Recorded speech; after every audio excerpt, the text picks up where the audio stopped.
About you, but through Christ I can do all. Stand up tall with my left foot, post up on the wall. Easy if they fall in the streets. Life can get hard. Streets used to be a lot different from what man recall. Me a aim for my post like a soccer ball. Feel run the road that don't need a map at all. Babylon them want to hold me with a strap at all. But man a lion, me no Cancer nor Capricorn. Though they want to see me fall, I'm gonna be okay. Though my back's against the wall, I'm gonna be okay. They fighting me now, I'm gonna be okay. Jehovah eyes are watching me now, I'm gonna be okay. Hi, my name is Eddy, and welcome to Hope in the Six. Today, it was an introduction to who I am, what I do, and what the show is about. So today, we're going to get into a lot of things to just give you a broad perspective of the show. So the show is Hope, Hope in the Six. The Six is a terminology from the streets known from the area code 416, which is Toronto. Right now, they switched it up. You got 647 and other codes, but this is 416. 6 is Toronto. Welcome to Toronto, and Hope in the Six is about Toronto. And I'm going to break down what I do. Hope in the Six, recently we've been going through a lot of the spike in the crime rate, a lot of bad news, a lot of bad media coverage, and I'm here to talk about the possibilities. I'm here to talk about what can be done and what people are doing that may not get so much media coverage. So Hope, what is that? Who am I? Where I come from? What is the show about? My name is Eddy Martinez. I also go by the name The Dying Thief, aka The Dying Thief. The Dying Thief is my music name. I'm an artist. I work in social work, and I use music as a platform to bridge the connection between me and street-involved youth. I work at a job called Young Street Mission. It is a nonprofit Christian organization where now we work with marginalized youth. The main goal of YSM, Young Street Mission, is to end chronic poverty. Poverty and crime go in hand. Where there's poverty, people have to fend for themselves and reach out and do whatever it means necessary to gain, food or to live. So then you have crime. Crime in Toronto. Now we have the criminal justice system. That's where I come in. I work at Evergreen Center for Street Involved Youth. This is through YSM. And I work with street involved youth that have situations runnings with the law. And based on this, I originally come from New York City. I migrated to Canada, Toronto originally. I lived in a neighborhood known as a rough neighborhood, Jane and Churtaway. Shouts out to everybody that's from that area. What a lovely neighborhood. But stigma there is a stigma of that neighborhood. Is a high crime area, But I went there. I started there. I'm coming from a law enforcement background. I originally moved from New York City to North Carolina. In North Carolina, I became a deputy sheriff. But before I became a deputy sheriff, I was a detention officer. And as a detention officer, I was working with, people that were accused of crimes. A correctional facility, a detention center holds people that are charged. They're not necessarily convicted. So I worked there, and I was working with a lot of marginalized people. And through that, I began to build a relationship with these people, individuals, and start to see them in a different light. Because coming from a criminal justice perspective, they're in jail. You look at them just as criminals. They're criminals. You got a computer. You have a file with all the charges that these individuals are facing, not necessarily guilty. But with that, now you begin to judge them. Oh, my God, he's in here for murder. He's in here for assault. And you start to judge these people. what I learned through my job is how to build relationship. This is the primary goal of Hope in the Six. It's about building relationship. So I begin to build relationships with the youth and adults in this correctional facility. And shortly after that, I began to excel in my career. I became a gang investigator for the Security Threat Group Unit. And I began to just get a lot of information, building dialogue. Shortly after that, I was afforded the opportunity to apply for the academy. I went to the academy and became a deputy sheriff. As soon as I became a deputy sheriff, I love my job. I love the department, Forsyth County Sheriff Department. Shouts out to you guys. Much love and respect. I love what I did, but I found out I'd rather be in the jail because of the relationship aspect of my job. So shortly after that, I've been in a deputy sheriff for around 3 years, 3+ years. I moved to Toronto, the 6. Shout out to everybody in the 6, all the neighborhoods. So I moved to Toronto, and I was trying to get back in the same field because I heard that the pay was very good up north. You know, and I was told that I had to go through the academy again and have my sergeant sit beside me again and all the stuff that I didn't really like in the preparation of being a deputy. So I said, you know what, let me find something else that's similar. I stumbled upon the job, Young Street Mission. I seen that it was a Christian organization where it allows you religious freedom. We were dealing with the marginalized, homeless, kind of the same population that I dealt with as a detention officer. So I quickly applied. However, in the back of my mind, I still wanted to be in law enforcement. So I volunteered at College Park Court, and I was a probation intake officer, volunteer probation intake officer. So with that now, I found out that the youth that I see on a regular basis coming out of the courts, I see them at Evergreen Center for Street Involved Youth. So I said, oh my God, what are the connections that we have with these youth if we want to help reduce recidivism? You know, we want to end chronic poverty and these situations that the marginalized face. Why are there not a strong tie between us and the courts? So I went to my supervisor with this on my heart and say, you know, can I come up with a program which they allow us the freedom to come up with programs to now better the community that we serve? So my supervisor at the time, she gave me the opportunity to come up with a program. And I was so passionate because I want to help. You know, now my career goals shifted. I came up with a program called HOPE, Helping Offenders on Probation Excel. This program deals with people that are on probation or parole or have any run-ins with the law. So I was given that opportunity. Now I was bridging the gap. I was talking to probation offices, social services offices, and we were now building a relationship. Now I want to take that to another platform because it's not about individualization, it's about community. So I now said, you know what? Let me see if I could now reach out on another platform to now connect with the massive. Hope in the Six was born. Now I'm afforded the opportunity to host this show at TCN Network. Thank you guys. You're amazing. Thank you for this wonderful opportunity. Now, Hope in the Six. So now it's broader than what I do individually. It's about hope in Toronto on a whole. What are people doing? What are the services out there? We want to now make it known. So now this platform I will take now to connect with those who are working from the grassroots to now service the communities within Toronto. So now I'm connecting. I'm going to have different people from different spectrum, from law enforcement perspective, being lawyers, mental health workers, social services, and also the population I serve.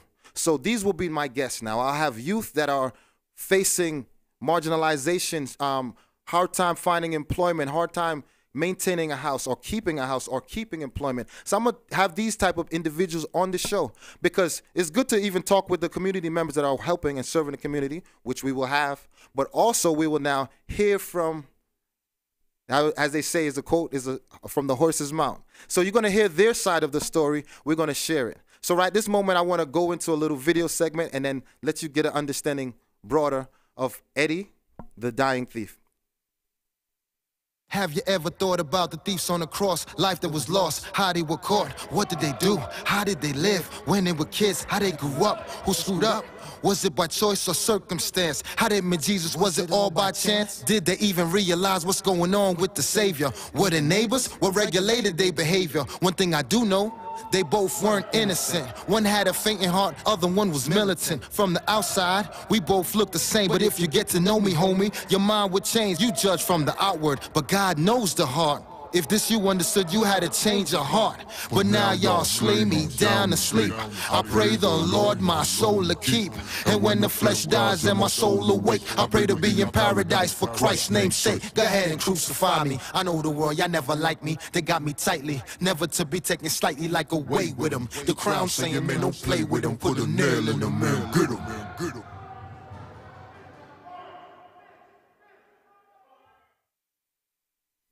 I hope you enjoyed that little skit. That is The Dying Thief, and we're going to get more into now the dying thief aspect, music, how does it relate to the youth, how do we bridge the gap, and after these few messages. Are you retiring smart? Make your home's equity work for you. With your home's equity and our 30 years of experience, the Retire Smart Properties team can help you achieve the quality of life you've always wanted. Our services are 360 degrees. We'll give you advice, take care of staging and selling, and help you find the perfect home and community to transition to. It's time to enjoy the retirement lifestyle you deserve. Visit our website today to learn how you can use your home to retire comfortably. The Retire Smart Properties team, powered by RE/MAX West. Hello, my name is Anisha, and I'm the production manager of TCN Network. Have you ever wanted to host your own show? Do you have a message to share? Well, you're in luck. We are looking for dynamic and unique individuals to host their own shows. We are seeking people who are committed, motivated, and energetic. Do you want to be the next Jimmy Fallon, Ellen DeGeneres, or Shane and Ryan from BuzzFeed Unsolved? Start here. Fill out the Propose a Show form on mytcntv.com. We're here to educate, support, and build the community. Can you lead by example? Go the extra mile and seek knowledge? Are you humble, disciplined, responsible, selfless, and enthusiastic? Those are our core values. And if you identify with them, you could be part of a growing network that focuses on positivity and uplifting our community. We can't wait for you to join us on TCN Network and hope to hear from you soon.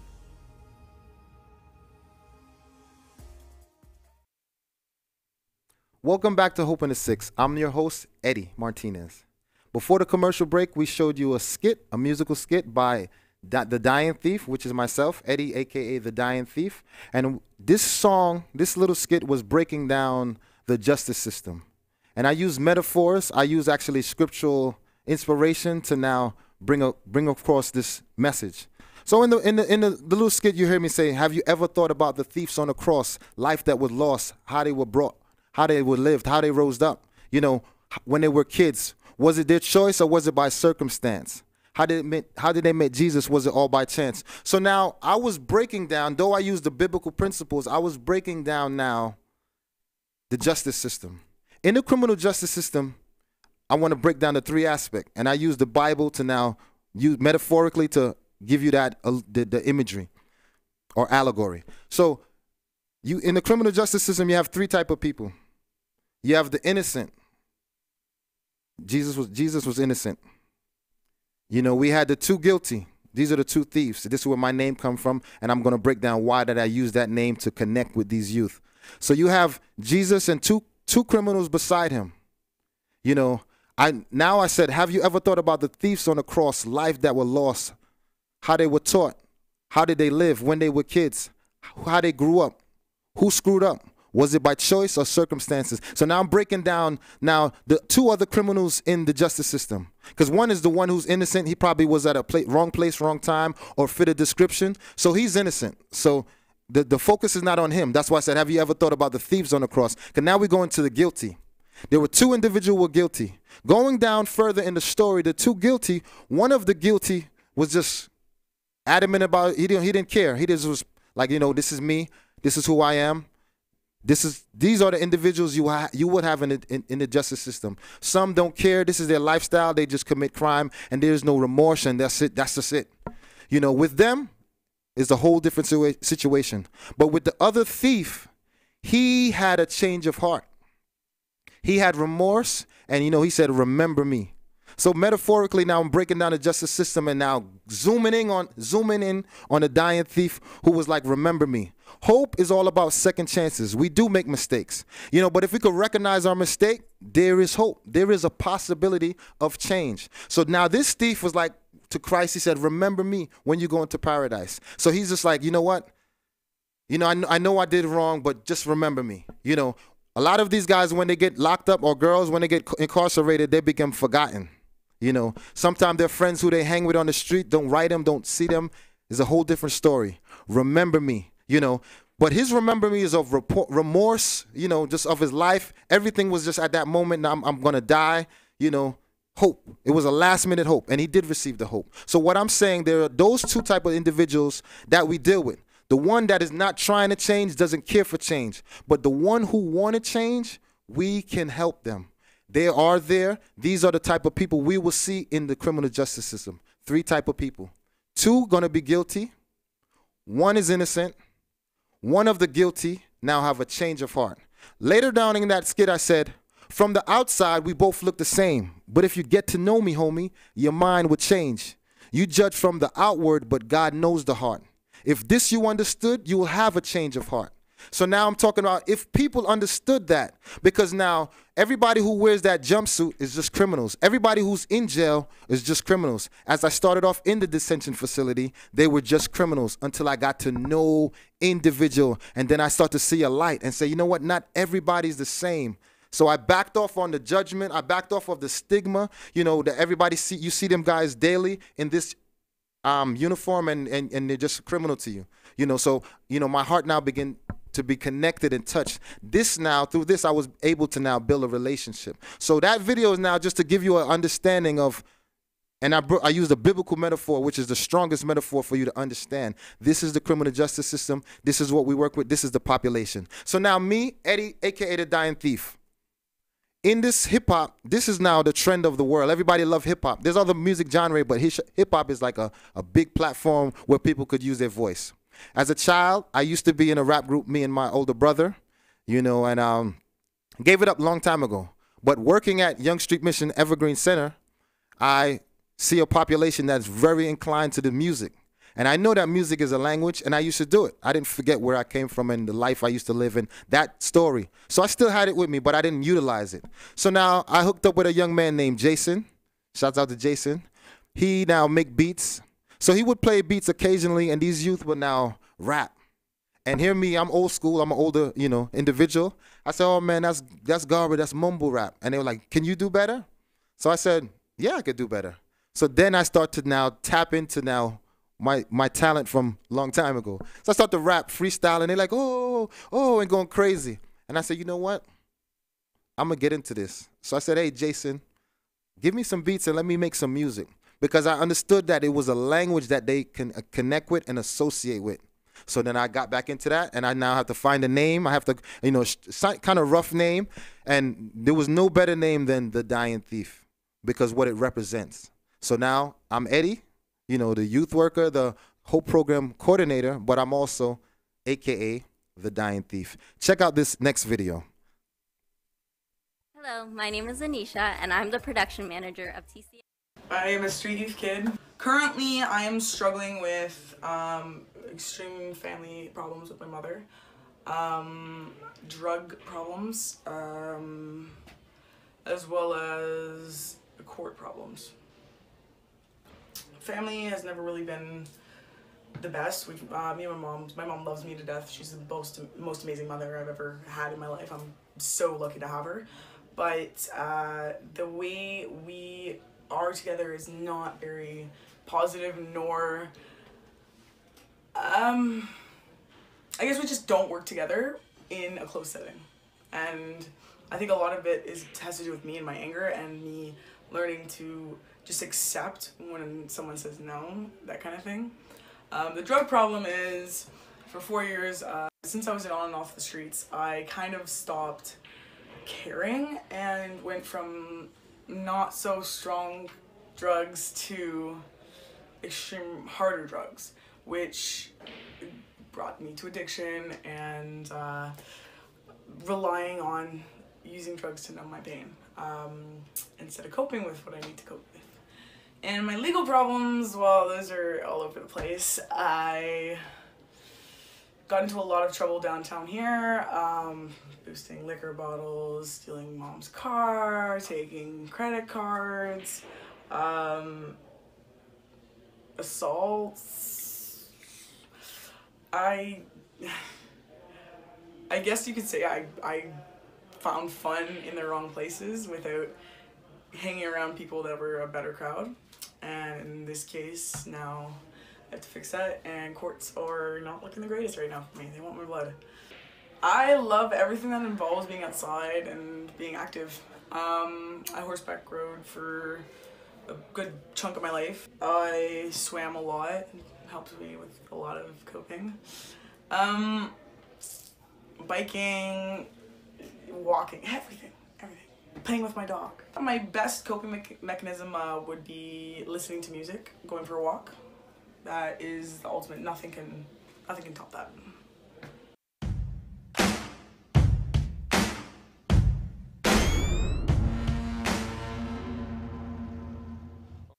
Welcome to Shadow Auto.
Welcome back to Hope in the Six, and I'm your host, The Dying Thief. Now you see me in this orange jumpsuit. What does it represent? It represents the oppressed. It represents the criminally charged. Now, they may be criminals, but also they may be also victims of circumstance, as I stated in the musical skit. So this, when you see me in this now, my image represent me, and I may look different, and you may have a different opinion about me. This is a stigma that carries with youth or adults that go through the justice system. Now, though when they come back to society, they may not have this jumpsuit on, but you know what they have? It lingers, because what comes with it, what coming out of jail is a criminal record. Once you have a criminal record, anytime you go for anything in life, which has to do with background check, this criminal records pop up. That's what this jumpsuit represents. So this jumpsuit now hinders an individual from progressing in life. It's not impossible. That's why the show is called Hope, and we're going to get into hope. So it's not impossible, but there is a stigma. There is something that comes along with this. So it's very difficult, but I want you to just get the understanding. That's why I'm in this. I want you just to feel, I want you to get a visualization and see. Because maybe when I'm in the suit, you look at me different, and now you see me now. I look like a criminal. I'm the same person. This is what I used in the song. When you get to know me, homie, your mind will change. You judge from the outward. The outward, I wear this. The outward, this is on me. But I'm a human being on the inside. What I want to do is normalize people that are committing crime, though it's wrong. We don't support that. We're against it. We're all about crime prevention or after crime, rehabilitation. So it's not about to promote crime or to give it a pass. But what I want you to know is that we all are human. We all make mistakes.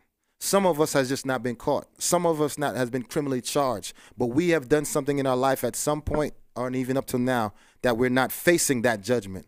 So what I want us to do is to kind of try to open our mind to look at each other differently. You know, in one of my songs, I said, if the individual fail, I fail. That's how we should look at it in this spectrum of, you know, the work that I do, and anybody in community who want to make a difference or progress in society. We should all look at it as we are a community on a whole. I want to read a brief quote from this wonderful book that I just started reading. I'm not too far in it, but it's so awesome. I had to share it with you guys. The book is called Community. It's by Peter Block.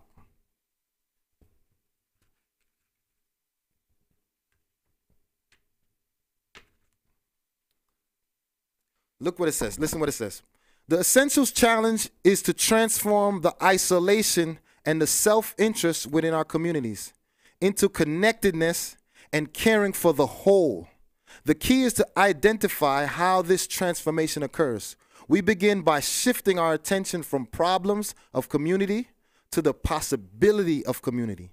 We also need to acknowledge that our wisdom about individual transformation is not enough when it comes to community transformation. So it's not about just individually, it's about community. So we all are in this together. It's not about the HOPE program, it's about hope in the six in general. Now I want to talk about this young lady that we just seen before commercial break. She was explaining herself, you know, her situation.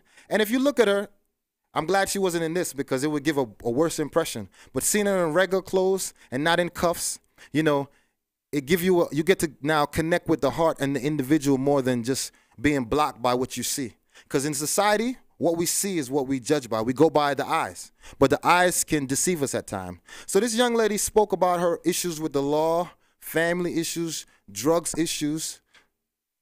And as she began to say her testimony and her story, you know, I personally look at it and say, I see an individual crying for help. I don't see her as a criminal.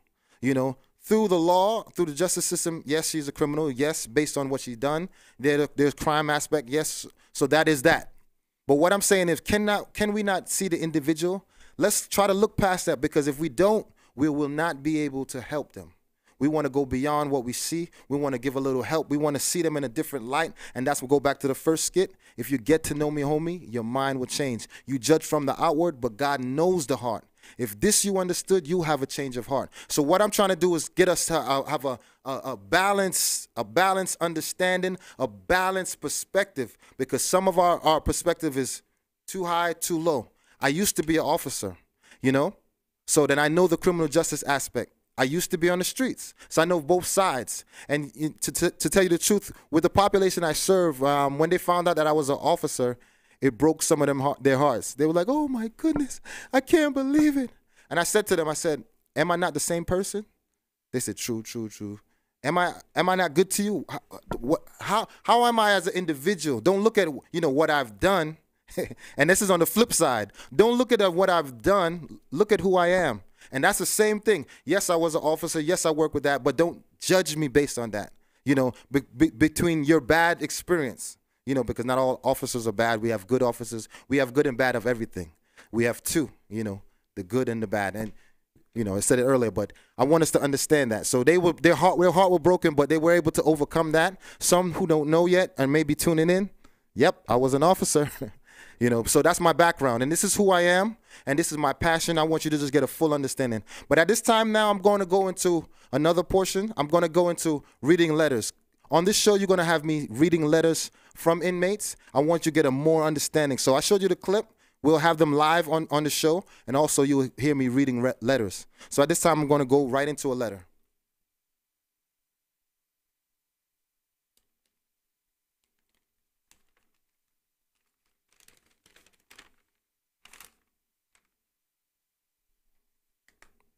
Eddy, I can't say thank you enough. It means the world to me knowing that there are still people out there fighting to help their own rise above this.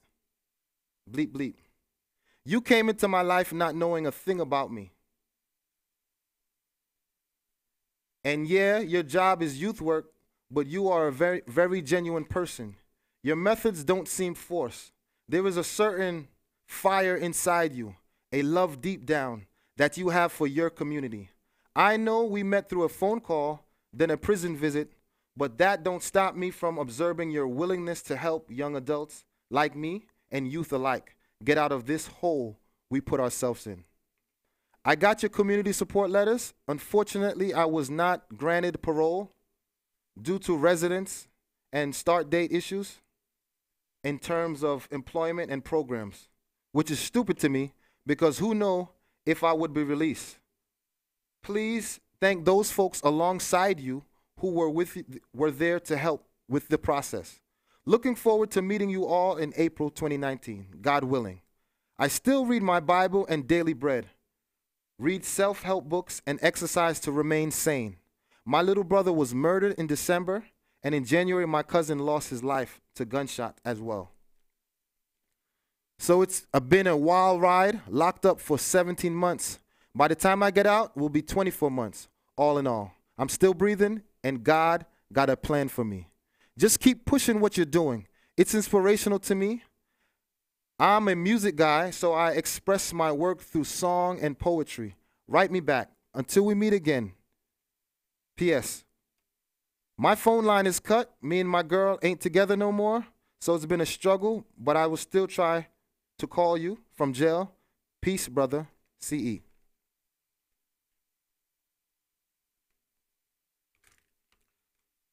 So as I read this letter, you know, when I officially received it and read it, you know, I was in tears, you know. I was like, my goodness, this is a struggle that people face, you know.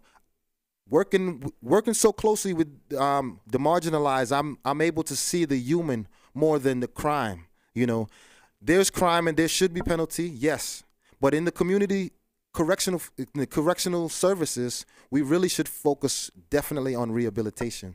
So my goal now is to connect with the communities. Let's come together because a lot of people are doing awesome jobs in Toronto. That's why I know hope is out there. We now have to come together collectively and build. Let us build. Let us help these individuals that are faced with circumstance. You know, some are bad choices, some are circumstances. And the main objective of YSM is to end chronic poverty. When there's poverty, there will be crime. So let us work together, and we're going to take a break, and after these few messages, we'll get back to you.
Welcome back to Hope in the Six. I'm your host, Eddie Martinez. And before the break, I read the letter from an inmate, one of a young man that I work with. And I'm glad I had the opportunity to now just share his struggle. He want to share his struggle, and because he's on the Hope program, when he get out, we definitely going to have him on the show. Our show is now to promote the positivity in Toronto. We're not really going to zoom in on the negative. There is negative situations. There's a lot of bad. He said about his brother and cousin being murdered. So there's a lot of stuff. There's the gun violence that's been on a spike. 2018 was the highest. Is a record now in the city of Toronto. So we're going to get into the negative, but we're going to now show the positive aspect. We're going to bring more light to the positive because people need to know, what is being done in the city of Toronto. And we're going to have wonderful guests. I want you to just be excited like I am. This is such a great opportunity. Once again, I'm thankful for this privilege to just be here to share now my story, their story, our story together collectively. At this time, I'm going to read another quote from the same book, Community, by Peter Block. This quote says, "One aspect of our fragmentation is the gaps between sectors of our cities and neighborhoods. Businesses, schools, social service organizations, churches, government operate mostly in their own worlds. Each piece is working hard on its own purpose, but parallel effort added together does not make a community." So you'd have to intersect. "Our communities are separate in silos. They are a collection of institutions and programs operating near one another, but not overlapping or touching. This is important to understand because it is this dividedness that makes it so difficult to create a more positive or alternative future, especially in a culture that is much more interested in individuality and independence than interdependence. The work is to overcome this fragmentation." That's the point. That's the purpose, to overcome this fragmentation. We're working together. The writer says they're working hard. Everybody working hard. We do believe that. The police officers are working hard. The social service are working hard. Everybody may even have more than they could even handle, perhaps. Community members are working very hard, but we work in parallel to each other. We need to now intersect. And me being a volunteer probation officer, seeing where it was time to bridge the gap. And that's where now I shifted and end up having this wonderful opportunity to be a Hope program coordinator and bringing everything together. Hope in the Six. This is what we're about, bringing everything together, bridging the gap. Now, I'm going to give you one last video. Hope you enjoy. This is the revolution. I got a resolution. I'm making less excuses. That's why the devil's losing. And God gave us a gift, and we better use it. Click, clack, get back, and that's the real solution. They kill blacks, and that's whack, and that's the real pollution. You see, you gotta break the cycle, cause it's all illusion. I'm overthinking, cause this world is just too confusing. But I'm a real and I ain't gotta prove it. Guess who's back to bring that flavor in your ear? I'm here to make a bunch of politicians disappear. I'm sick and tired of seeing single mothers crying tears cause their son got shot on the block by his peers. It's just another day with this prisoner seclusion. The government is trying to blind us with this illusion. That's why we got anxiety and all of this confusion. They lock us all in cages and wonder why we're losing. A black man, white world, I'm feeling out of place. They looking at me strange like I came from outer space. We're not so different, you and I, we just got different tastes. You smile at them, but with me, you got a different face. A different race, but we still playing the same game. Cause everybody's waking up so we can maintain. And I just wanna learn to want to gang bang. Welcome back to Hope in the Six. I'm your host, Eddie, aka The Dying Thief. Now you see a lot of music is being displayed on this program and this show. I do want to highlight it. Like I said, this is a language that is universal, music. And for the population that we're serving and we're trying to help, these individuals love music. So we allow them to express themselves. Me, I take part in it. I express myself to build a solid connection. Now, as this young man was declaring his perspective through poetry and hip hop, you see he's talking about, being marginalized and he said he feel like an alien come from outer space. That's how people look at him. This is how people feel. We want to understand how people feel and the marginalization based on our financial situation. You wear certain clothes, you wear certain things, attire, jewelry.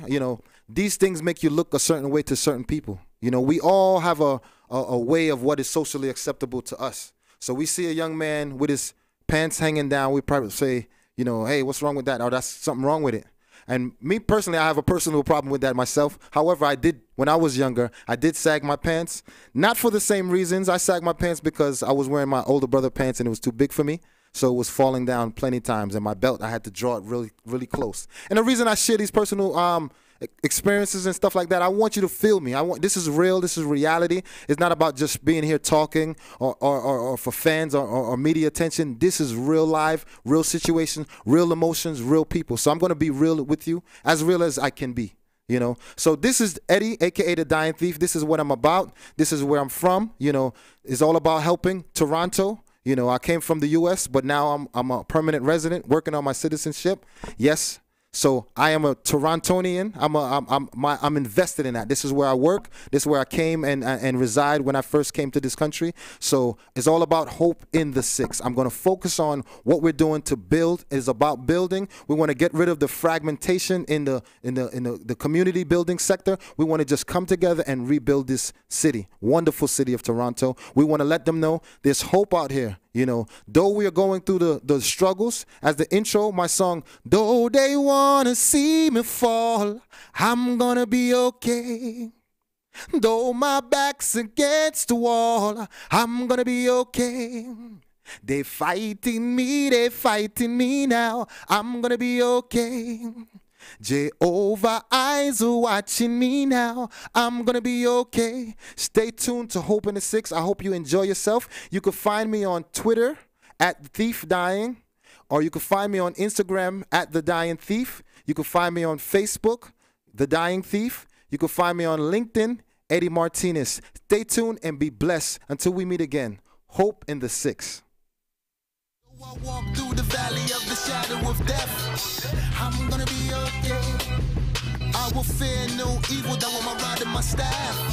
I'm gonna be okay. Thou preparest a table before me in front of my enemies. I'm gonna be okay.